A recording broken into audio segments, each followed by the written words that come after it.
You know, the more I work on different shows in this industry, in a weird way, on the production side, I get a little bit more removed from the technology, and I think that's a bad and a good thing. And I think it's bad because it's like I have to work to keep up with like the cutting edge of how people are doing stuff.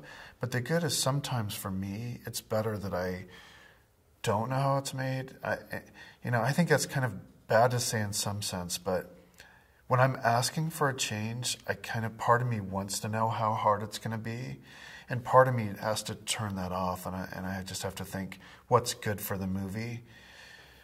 And the movie really, really needs this, so it kind of, in some sense, doesn't matter how hard it is until the company comes back and says it's not doable. So I feel like I'm going to feel more indirect effects of things like real time. I hope that what it means for me is that if I make a creative change or if Luc makes a creative change, it gets turned around faster. And like, in some sense, I'm interested in how that happens, but in another sense, I'm just like, just bring it back faster, and I'll just focus on the creative part. You know? That's right. I get less and less hands-on with the technology. But in terms of like virtual real-time playback on set, sometimes I have to get involved in that. But for Luc in particular, he has his own real-time virtual engine in his head. And I think that's better than anything we could come up with because he's kind of reinventing and reimagining on the fly. So he actually isn't interested in having some proxy playback of a background that is in no way going to be as good as what he's thinking while he's watching it.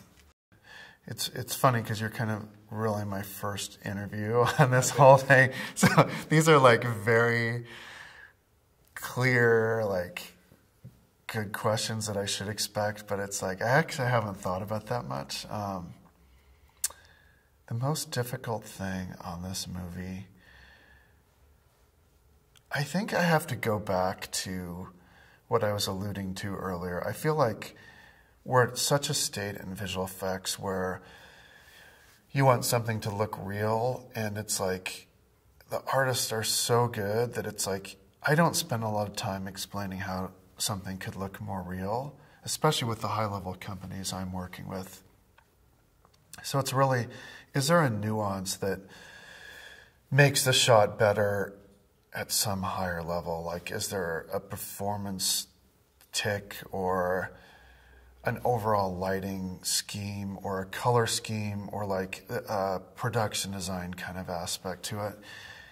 And I think what I was worried about is like the emotional performance of some of the characters, but I really feel like ILM and Weta in particular just really nailed that and tackled it. So in the one sense, that probably was the most difficult thing on the show, but because those companies were so good, I didn't really have to worry about it.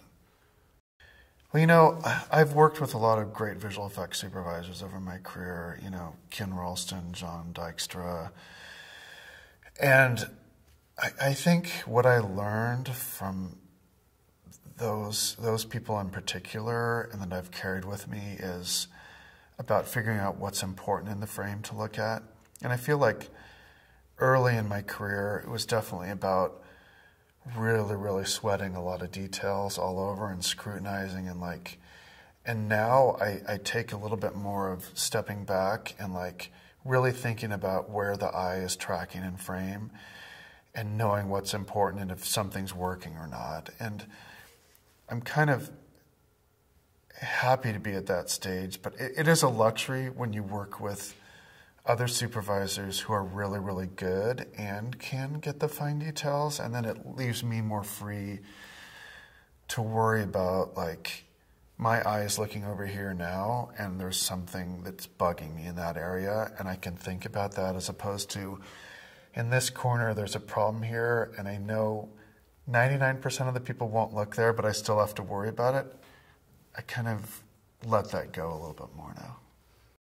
You know, these sort of events for me are a great way to just catch up with my peers and run across people who I haven't seen for a while.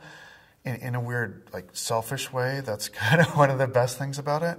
But a close number two would just be to keep my finger on the pulse of what people are talking about and what is out there. And, you know, I poked my head in a couple different presentations and was really pleasantly surprised at kind of the energy and enthusiasm of people exploring different things. So it's definitely a reconnect. It's about connection for me, reconnecting with other people and with the visual effects community.